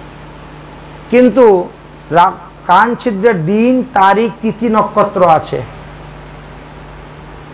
পঞ্জিকাটা খুলে দেখবেন, শুভ দিন নির্ঘটন যেখানে লেখা আছে, ওখানে চার্টে দেখবেন কর্ণভেদ লেখা আছে, মানে কান পিন্দানো, কান ছিদ্র করার সেই দিন, সেই তারিখ, সেই তিথি, নক্ষত্র আছে। সেই দিনে কার কার কোন কোন দেবতার পূজা করার পরে এই কানছেদ করতে হয় লেখা আছে। তাহলে আপনার রাহু এবং কেতুর দোষ কেটে যাবে। আর কানের মধ্যে সোনা পড়লে পরে বৃহস্পতি স্ট্রং হইবে, দেবগুরু, আর গুরু সহায় হলে অন্য গ্রহ বেশি কিছু করতে পারবে না, এই জন্য বললেন এটা। আচ্ছা, তারপরেও বলেন না, এই যে আমার গোপালের যে সপ্তম গ্রহে রাহু বসে আছে, আর তা কি হবে? বলে না, তুমি যখন এই প্রতিকার করে নিবে, তখন আর সে অশুভ ফল প্রদান করতে পারবে না, শুভ ফল প্রদান করবে। শুভ ফল প্রদান করলে কি হবে? বলে তার বহু পত্নী হবে। বহু পত্নী, ভাই তো হাসির কথা, আনন্দের কথা, হ্যাঁ ছেলের। আচ্ছা, যাই হোক, ভগবানের নাম কৃষ্ণ রেখে গর্গাচার্য চলে গেলেন। গর্গাচার্য চলে গেলেন। এবার দেখতে দেখতে দেখতে দেখতে ভগবান শ্রীকৃষ্ণের বয়স 3 বৎসর পার হয়ে গেছে। ছোট ছোট গরুর বাচ্চার লেজ ধরে উঠে দাঁড়িয়ে দৌড়তে শুরু করেন। ভগবান কিন্তু নাচ শিখেছে গরুর লেজ ধরে, হাঁটা শিখেছে গরুর লেজ ধরে। গরুকে খুব ভালোবাসতেন, গরুর লেজ ধরে ধরে উঠে দাঁড়িয়ে যেতেন, গরুর লেজ ধরে ধরে হাঁটতেন, নাচতেন, এই করতে করতে। যাই হোক, 3 বৎসর হয়ে গেছে। এখন ওই বাড়ি যায়, ওই বাড়ি যায়, এদিক ওদিক হাঁটাহাঁটি করে, ঘোরাঘুরি করে। এইবার দাপর যুগ তো, দাপর যুগের মানুষ তো ছিল 7-8 লম্বা, বুঝলেছেন? বয়স কম হইলেও লম্বা চোরা অনেকটা হয়ে যেত মানুষ। এখন সব বন্ধু বান্ধব জুটে গেছে, পাড়া প্রতিবেশী, ছোট ছোট অনেক বালক আছে, সবাইকে নিয়ে খেলাধুলা করেন। এর মধ্যে কিছু কিছু আছে ওনার বয়সের থেকেও বেশি, কিছু আছে ওনার সমবয়সী, সব বন্ধুদের সঙ্গে ভালো চলছে। তার মধ্যে এক বন্ধু ছিল, নাম মধুমঙ্গল। মধুমঙ্গল বলছে, কৃষ্ণ তুই যখন ছোট ছিলি তখন গর্গ মহারাজ এসেছিলেন তোর নামকরণ করতে, এবং তোর কুষ্টি বিচার করেছিলেন। আর কুষ্টি বিচার করার সময় তিনি বলছিলেন যে কৃষ্ণ বড় হইলে পরে না মস্ত বড় চোর হবে। কি বলিস? বলে হ্যাঁ, তুই জানো, তুই তো তখন ছোট ছিলে। আরে আমরা ছিলাম না, আমরা শুনেছি। তো ভাই তোর তো বয়স অনেক হয়ে গেছে, এখন তো বড় হয়েই গেছিস, এদিক ওদিক সবসময় ঘুরেই বেড়াস, তো চুরি বিদ্যাটা কবে থেকে আরম্ভ করবি? ভগবান বলছেন, আমি চুরি করব কেন? আমার বাড়িতে কিসের অভাব আমি চুরি করব? কি চুরি করব? আরে মাখন চুরি করবে, দূর পাগল, আমার 9 লক্ষ গাভীর দুধ দইয়ে আমার ঘর ভর্তি, ঘর মৌ মৌ করে দুধ দইয়ের গন্ধে আমি মাখন চুরি করে খাবো।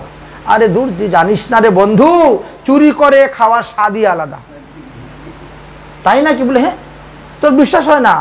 তোর মা তোকে যতই মাখন খাওয়াক না কেন, আজকে রাত্রে চুরি করে খাইস, দেখিস তো তার স্বাদ আলাদা। তাই না? হ্যাঁ, আচ্ছা ঠিক আছে, তাহলে দেখবো দেখবো কিরকম স্বাদ লাগে, চুরি করে খাওয়ার স্বাদটা কিরকম। কিন্তু যদি ভাই ধরা পড়ে যাই, তাহলে তো মা মারবে। ধরা পড়বি কেন? বুদ্ধি করে কাজ করবি। আরে নিজের ঘরে চুরি করে যদি কেউ ধরা না পড়ে, তবে কি না বাইরে চুরি করে? আগে চুরিটা নিজের ঘরে শিখতে হয়। নিজের ঘরে চুরি করবে না, অথচ নিজের পরিবারে কেউ ধরতে পারবে না, তখন তুমি বুঝবে আমি পাক্কা চুর হয়েছি, এবার বাইরে চুরি করতে পারবো, কেউ ধরতে পারবে না। আচ্ছা ঠিক আছে, বন্ধুরা তাকে বুঝিয়ে দিলেন, শিখিয়ে দিলেন। সারাদিন পাড়ায় পাড়ায় ঠই ঠই ঠই ঠই করে, খেলাধুলা করে, সন্ধ্যার পরে এসে ঘুম পড়ে গেলেন। মধ্যরাত্রি ঘুম ভেঙেছে। বন্ধুরা তো বলছিল আজকে চুরি করে খাওয়ার জন্য মাখন, দেখি তো। দেখে মা যশোদা একদিকে ঘুমাচ্ছে নাক ডাকিয়ে, রোহিণী আরেকদিকে ঘুমাচ্ছে নাক ডাকিয়ে, মধ্যেখান ফাঁকা। আস্তে আস্তে উঠে বসে গেছে গোপাল। দেখলো যে মাখনের ঘরের দরজাটা খোলা আছে, একটা প্রদীপ ঘরের কোণার মাঝে টিপ টিপ করে জ্বলতেছে। কৃষ্ণ গিয়েই ফু দিয়ে প্রদীপ নিভিয়ে দিয়েছেন, আর মাখনের হাড়ির মধ্যে হাত ঢুকিয়ে চাপ চাপ করে মাখন খেতে শুরু করেছে। এমন সময় রোহিণীর ঘুম ভেঙে গেছে। রোহিণী বলছে, যশোদা, ও যশোদা, আরে প্রদীপটা নিভে গেল কেমন করে আলোটা? এই যে কি চপচপ চপচপ শব্দ শোনা যাচ্ছে রে, বিড়াল ঢুকলো নাকি ঘরে রে? মাখন খেয়ে নিচ্ছে নাকি? উঠ উঠ উঠ, দেখতো, দেখ দেখ দেখ দেখ। যশোদা ঘুমের থেকে যেই উঠেছে, কৃষ্ণ দৌড়িয়ে এসে আবার ঘুমিয়ে পড়েছে। বিছানার মধ্যে পাট করে ঘুমিয়ে গেছে এসে। চিন্তা করছেন কিরকম চালাক। যশোদা ঘুমের ঘরে উঠে প্রদীপ জ্বালিয়েছেন।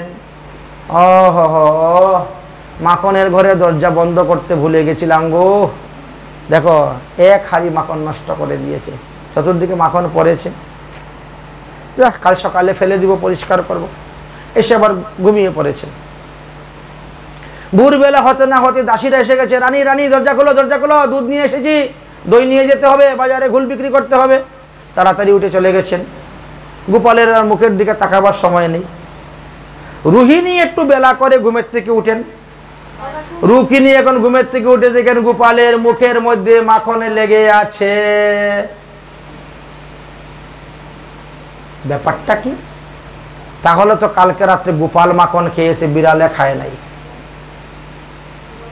রোহিণী বলছেন, গোপাল, এ গোপাল, আরে ও কানা, ওরে কানা রে, ঘুমের থেকে উঠেছে। কি হয়েছে মা? এই দুষ্ট, তুই কালকে রাত্রে মাখন চুরি করে খেয়েছিস?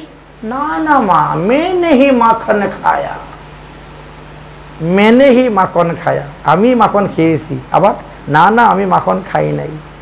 দুই দিকে অর্থ, কথার কি ছল দেখেছেন? কিরকম চতুর, মিথ্যা কথা বললো না, আবার কেউ বুঝতেও পারলো না।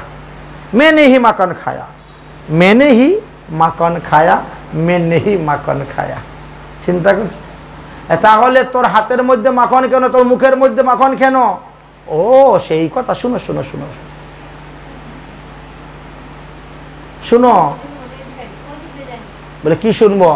বলে দেখো আমার হাতের মধ্যে একটা আংটি দেখতে হয় না, আমার হাতের মধ্যে একটা আংটি আছে, এই আংটির নাম হলো সূর্যকান্ত মণি আংটি। এই আংটির মধ্যে সূর্যের আলো পড়লে পরে এই আংটিটা এত গরম হয়, এর প্রতিবিম্ব যেখানে পড়ে সেখানে আগুন লেগে যায়। সেই আংটিটা হাতে নিয়ে আমি সারাদিন পাড়ায় পাড়ায় ঠই করে ঘুরে বেরিয়েছি। রাত্রে তো এসে ঘুমিয়ে পড়েছি। ঘুম যখন ভেঙেছে তখন দেখি হাত কি জ্বালা যন্ত্রণা, যেমন মরিচ লাগলে পরে হাতে জ্বলে, ওই রকম জ্বলতেছে হাত। এখন আমি চিন্তা করলাম যে মা সারাদিন কাজকর্ম করে ঘুমিয়েছে, মাকে ডেকে বিরক্ত করা উচিত নয়, বরং মাখনের ভিতরে হাত ঢুকিয়ে রাখিয়ে দিলে হাত ঠান্ডা হয়ে যাবে। এই জন্য আমি ওই বাতিটাকে নিভিয়ে দিয়ে হাঁড়িটার মুখটাকে সরিয়ে মাখনের ভিতরে হাত ঢুকিয়ে রেখেছি ঠান্ডা হওয়ার জন্য। আমি কিন্তু মাখন খাই নাই,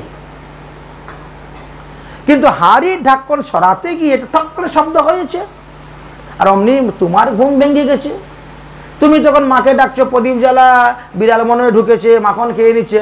আমি দেখলাম সর্বনাশ হয়ে গেছে। হ্যাঁ, এত দেখি লঘু পাপে গুরুদণ্ড আমার হয়ে যাবে। আমি তাড়াতাড়ি এসে ঘুমিয়ে পড়েছি, মাখন খাইনি। আচ্ছা ঠিক আছে বাবা, তোমার হাত ঠান্ডা করার জন্য মাখনের ভিতরে হাত ঢুকিয়েছ, মুখে মাখনটা আসলো কেমন করে? ও সেই কথা, আমি ঘুমানোর পরে কতগুলা কালো কালো পিপিলিকা এসেছে, আর পিপিলিকা এসে একটা চোখের দিকে যায়, একটা মুখের দিকে যায়, একটা নাকের দিকে যায়। ওই পিপিলিকা সরাইতে গিয়ে যখন ঘষা দিয়েছি তখন হাতের মাখন মুখে লেগে গেছে। আমি কিন্তু মাখন চুরি করে খাইনি। এমন ভাবে সাক্ষী দিল, দেখেছেন সাক্ষীর কত দাম। রোহিণী বলছে সত্যিই তো, তাহলে এমন ভাবে কথা বলছে, মিথ্যা কথাটাকে একেবারে শক্তিতে রূপান্তরিত হয়ে গেছে, চলে গেছেন। কৃষ্ণ এবার গিয়ে উপস্থিত সখাদের কাছে। মধুমঙ্গল বলছে কি ব্যাপার, মাখন চুরি করেছিলে? বলে করেছি তো, কিন্তু ধরা পড়ে নাই, কেউ ধরতে পারে নাই। না মা ধরতে পেরেছে, না রোহিণী মা ধরতে পেরেছে, কেউ ধরতে পারে নাই। বলে তাহলে তুই পাক্কা চুর হয়ে গেলে রে এক রাত্রিতেই। আসলে কিন্তু তোর কুষ্টির মধ্যে তো আছে লিখা, যার কুষ্টির মধ্যে লেখা থাকবে সে তো পাক্কা চুর হবেই। পাক্কা চুর হয়ে গেছিস, এবার আর চিন্তা নাই। এবার আমরা ব্রজবাসীদের ঘরে ঘরে মাখন চুরি করে খাবো। আমাদের সেনাপতি হলে তুমি, চুরের সেনাপতি, সর্দার।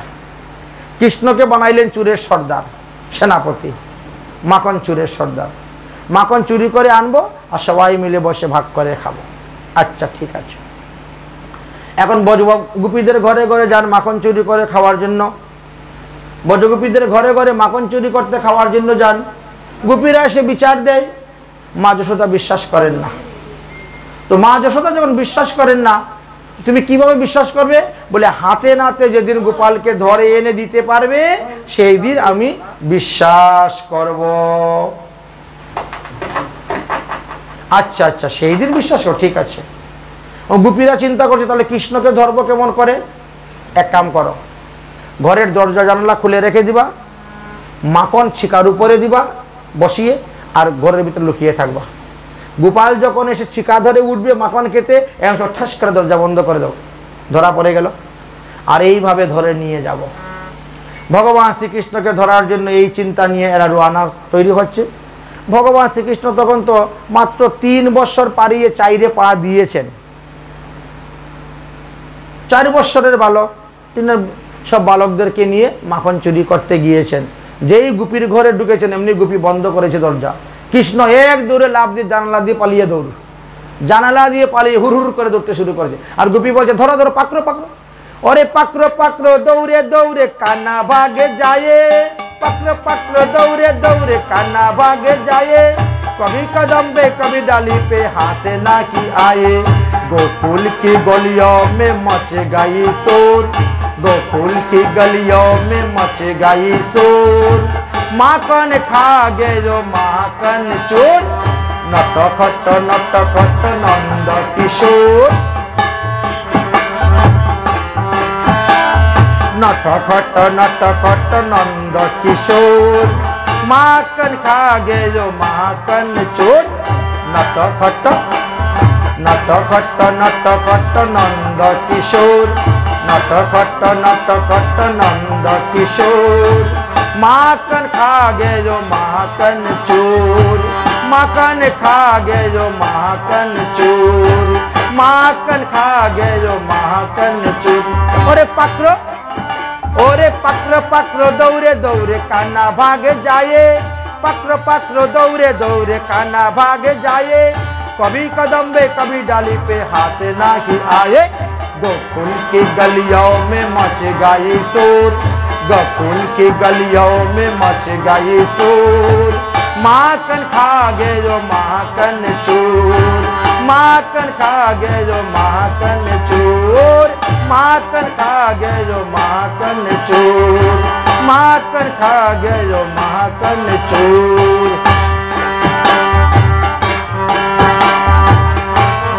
কৃষ্ণ তো একা মাখন চুরি করে খায় না, সব সখাদেরকে নিয়ে খায়।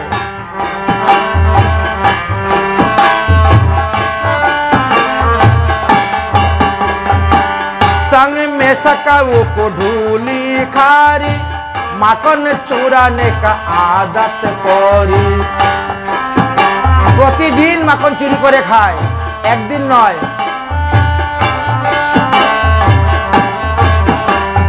संग में सकाओ को ढूली खारी माखन चुराने का आदत करी, माखन चुराने का आदत करी।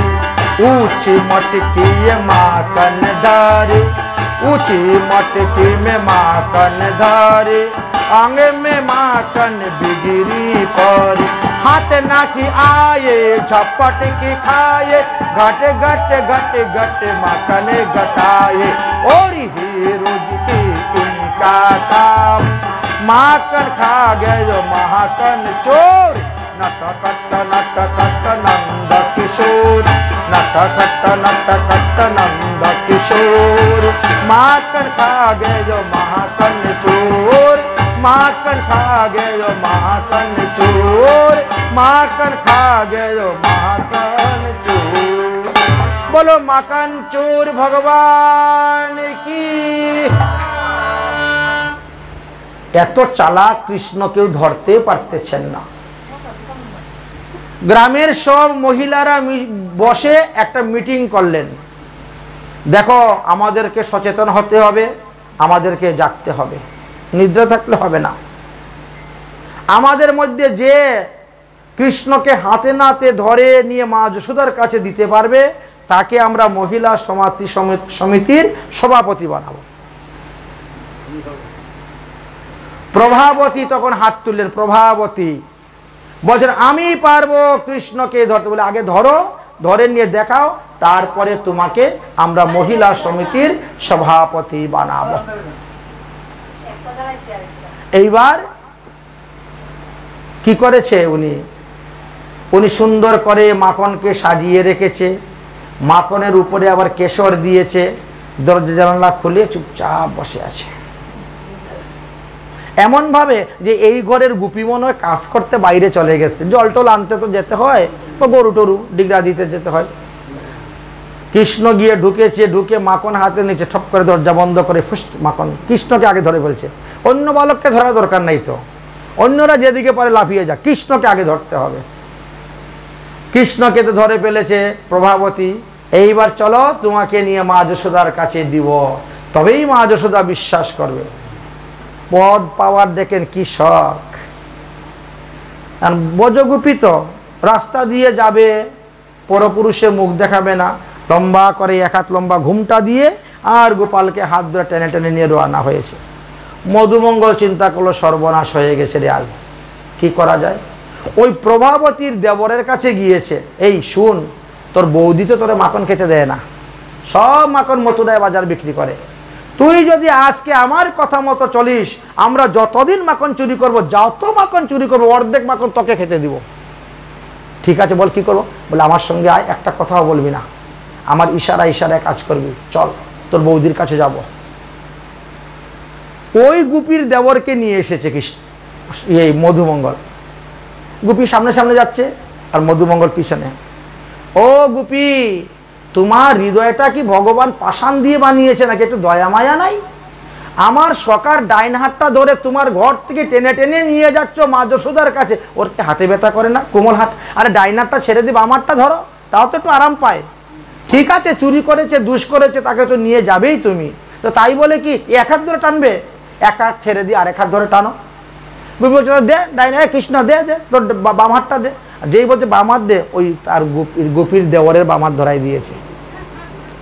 এত চালাক মধুমঙ্গল। গুপির তো লম্বা ঘুমটা, বাম হাতটা ধরেছে, ডাইন হাত ছেড়ে দিয়েছে। মধুমঙ্গল বলছে দেখ সকা, আমি তোকে ছাড়িয়ে দিলাম, এবার তুই এক দৌড়ে বাড়ি চলে যা, বাড়ি চলে যা। কৃষ্ণ তো এক দৌড়ে বাড়িতে গিয়ে পালঙ্কের মধ্যে ঘুমাচ্ছেন, পালঙ্ক দুলতেছে আর কৃষ্ণ ঘুমাচ্ছে।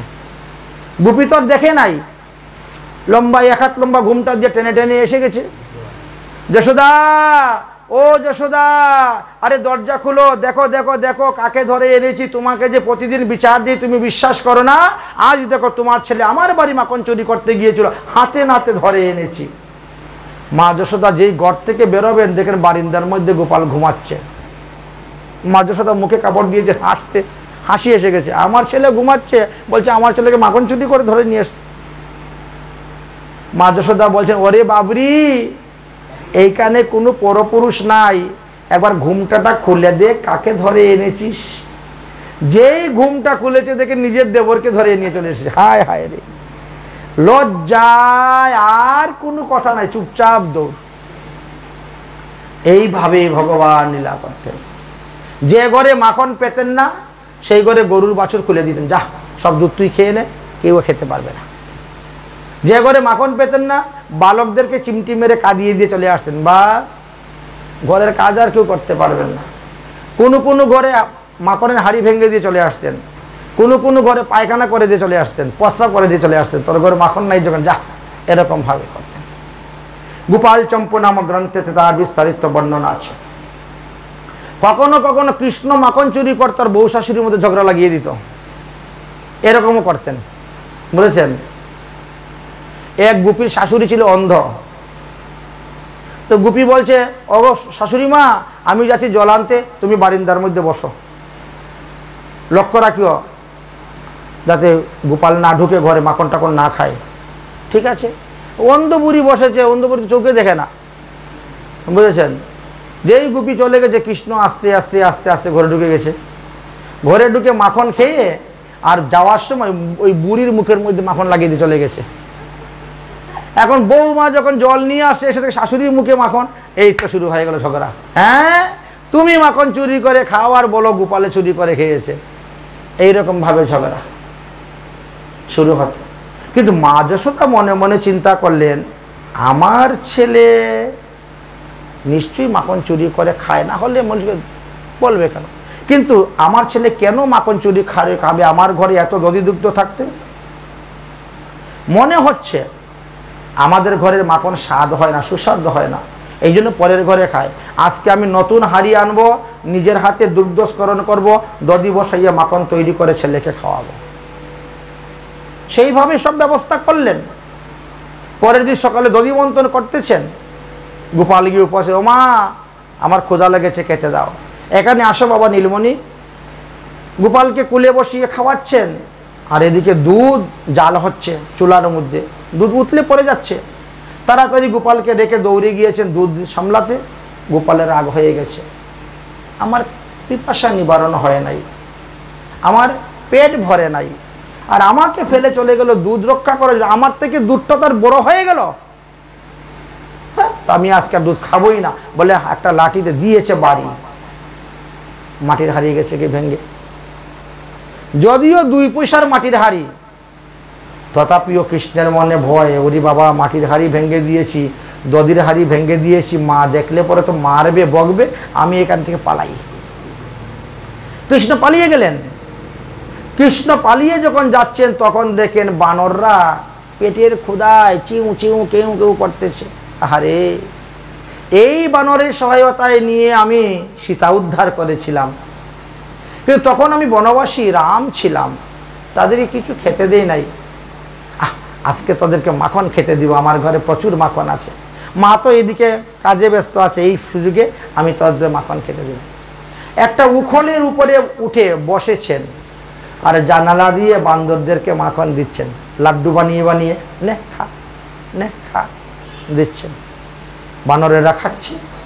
মা যশোদা দুগ্ধ আবর্তন করে এসে দেখেন গোপাল নাই। হরি, গোপালকে আবার কে নিয়ে গেল? কিন্তু গোপাল তো ওই দধির উপর দিয়ে হেঁটে চলে গেছে। দধির যে ভেঙ্গেছিল, যে দধির হাড়ি, দধি তো সমস্ত ঘর ছড়িয়ে গেছে, আর ওর উপর দিয়ে গোপাল হেঁটে গেছে, চরণ ছাপটা পড়ে গেছে। মা যশোদা চরণ চিহ্ন দেখে দেখে গিয়ে দেখেন ঘরের ভিতরে গোপাল উদক্ষুলের মধ্যে বসে বানরদেরকে মাখন খাওয়াচ্ছে। চিন্তা করলেন, ছেলে তো বড় দুষ্ট হয়ে গেছে।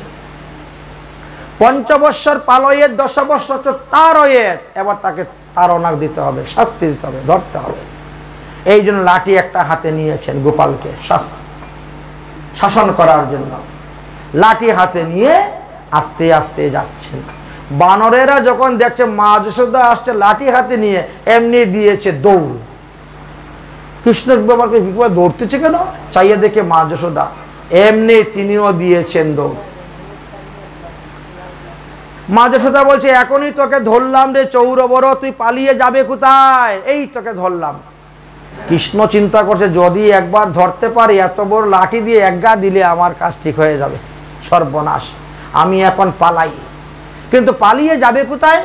ভাবলো যে উপানন্দ জেঠামশাইয়ের বাড়িতে যাব, ওখানে আজকে বৈষ্ণব সেবা আর রোহিণী মা ওখানে রান্না করতেছেন, আমি যদি একবার ওখানে চলে যেতে পারি তাহলে বেঁচে গেলাম, কারণ মা তো আর বাঁশুরির ঘরে ঢুকে আমাকে পিটবে না। হ্যাঁ, এই জন্য কৃষ্ণ চেষ্টা করছেন উপানন্দর জেঠামশাইয়ের বাড়ির দিকে যাবেন, আর মা যশোদা তাকে আটকাচ্ছেন। ওরে চৌরবর, তুই পালিয়ে যাবে কোথায়? তুই আমার পেটের ছেলে, আমি যদি তোকে ধরতে না পারি তো ধরবে কে? মায়ের এই পরিশ্রম দেখে ঘাম টপটপ করে পড়তেছে, মাথার চুলের বেনি খুলে গেছে, ফুলের মালা বেনি থেকে ঝরে পড়তেছে। মায়ের পরিশ্রম দেখিয়া দয়াময় হরি তখন মায়ের কাছে ধরা দিয়ে দিলেন। মা ধরলেন, ধরার পরে বলছেন তোকে আজকে বেঁধে রাখবো। চুলের থেকে ফিতা বের করেছেন, ফিতা বের করে ধরবেন, পেট ফুলাচ্ছে, এই 2 আঙ্গুল কম পড়ে যাচ্ছে, এই গুপি যা তো আমার ঘর থেকে রশি নিয়ে আয় তো দেখি আজ কত পেট ফুলাতে পারে। যত রশি আনতেছেন 2 আঙ্গুল কম, 2 আঙ্গুল, যাও সমস্ত গোকুলে যার যার ঘরে যত রশি আছে সব নিয়ে আসো। কৃষ্ণের সখারা মা যশোদাকে দেখে ভয়ে আর কেউ কৃষ্ণের কাছে আসতেছে না, সব দূরে দূরে দাঁড়িয়ে আছে। ভগবান শ্রীকৃষ্ণ চোখ দিয়ে ইশারা দিচ্ছে সখাদেরকে, এই সখারা ভালো করে চিনে রাখতো কোন কোন গোপী রশি এনে দিচ্ছে আমাকে বাঁধার জন্য, পরে আমি তাদেরকে মজাটা দেখাইব। এই জন্য এদের মটকি ফুরে দিতেন, গুলটি মেরে মেরে। আমাকে বাঁধার জন্য রশি এনে দিয়েছিলেন, তখন মনে ছিল না? হ্যাঁ, এই জন্য জঙ্গল থেকে মারতেন গুলাল, আর দে মাখন দদির মটকি ভেঙে, জল নিয়ে যাচ্ছে মটকি ভেঙে দিতেন। এই জন্য যাই হোক, রশি আনা হলো, তবুও 2 আঙ্গুল কম, তবুও 2 আঙ্গুল কম। পরীক্ষিত মহারাজ বললেন এর কারণটা কি? বলে 1 আঙ্গুল হলো মা যশোদার ভজনে পরিশ্রম, আর 1 আঙ্গুল হলো ভগবানের কৃপা। তাই ভজনে যদি পরিশ্রম করা যায় আর এতে যদি ভগবানের মন গলে যায় তাহলে 2 আঙ্গুল পূর্ণ হয়ে যায়। অতএব মা যশোদা উপরন্ত পরিশ্রম করলেন। দেখিয়া মায়ের শ্রম প্রভু দয়াময়, আপনার বন্ধন প্রভু আপনি সে লয়। ঘটনাটা ঘটেছিল কার্তিক মাসে। কার্তিক মাসে ঘটনাটা ঘটেছে। তখন শ্রীকৃষ্ণের বয়স প্রায় 4 বৎসর 2 মাস। যখন বন্ধন নিয়ে নিয়েছেন তখন সবাই বলছে বলো দামোদর ভগবান কি। সেই থেকে কার্তিক মাসের নাম পড়ে গেল দামোদর মাস। এই দামোদর মাসে সত্যব্রত মুনির লিখা অষ্টক, দামোদর অষ্টক যে ব্যক্তি পাঠ করবে সে 1 মাসের মধ্যে ভগবত কৃপা লাভ করতে পারে। যাই হোক, মা যশোদা গোপালকে বেঁধেছেন, বেঁধে স্তন দুগ্ধ পান করিয়েছেন, আর তারপরে তিনি কি করেছেন, ওই রশির মাথাটা উদকখুলের মধ্যে নিয়ে বেঁধে রেখে দিয়েছেন। কিছু খেলনা দিয়েছেন, এই বালকগণ আসো তোমরা সবাই এখানে বসে খেলো, আমি ঘরের কাজ শেষ করার পরে এসে গোপালের বন্ধন খুলে দিব। বলে মা যশোদা কাজ করতে চলে গেছেন। ভগবান শ্রীকৃষ্ণ বলেন বন্ধুরা তোমরা উদকখুলটাকে ধাক্কা দিয়ে ফেলে দাও তো মাটিতে। বলে কেন? বলে আজকে নতুন খেলা খেলবো, ওইটা গাড়ির চাকার মতো গড়িয়ে গড়িয়ে যাবে আর আমি টেনে টেনে যাবো, খেলবো। খেলতে খেলতে গিয়ে 2 বৃক্ষের মধ্যেখানে লেগে গেল। যে বৃক্ষ 2টার নাম ছিল যমল অর্জুন। যমল অর্জুন বৃক্ষ নল কুবের এবং মণিগ্রীব্য দেবর্ষী নারদের কাছে তারা অপরাধ করেছিল, আর এই জন্য দেবর্ষী নারদ তাদেরকে অভিসম্পাদ দিয়েছে, যা তোরা বৃক্ষজনী হয়ে থাক। সেই বৃক্ষ 2টার মধ্যে গিয়ে লেগেছে। ভগবান চিন্তা করলেন বৃক্ষ 2টাকে উদ্ধার করতে হবে। তাই বলে সকারা তোরা সরে যা, আমি জুড়ে টান দিব।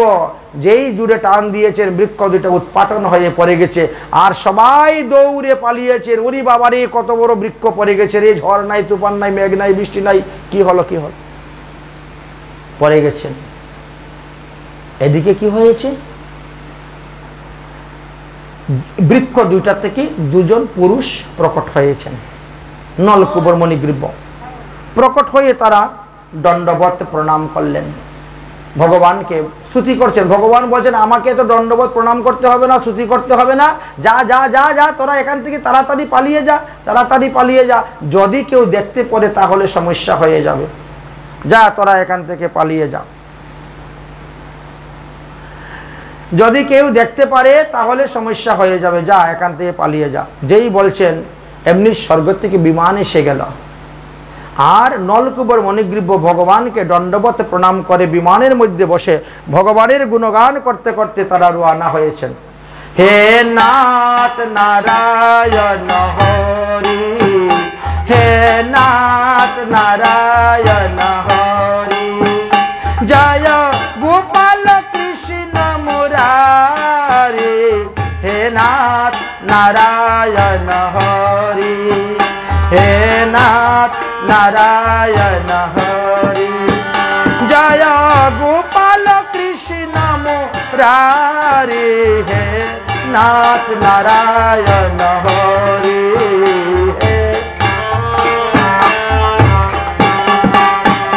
জয় যাদব মাধব কেশব,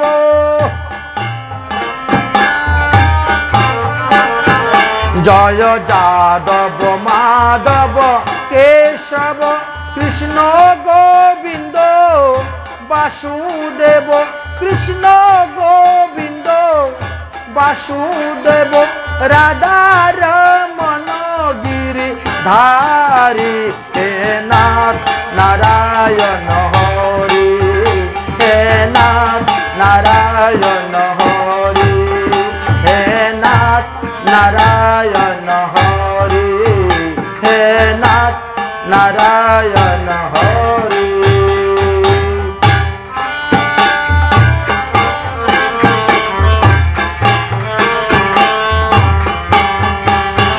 হে সত্য সনাতন প্রভু, হে নিত্য নিরঞ্জন বিভু,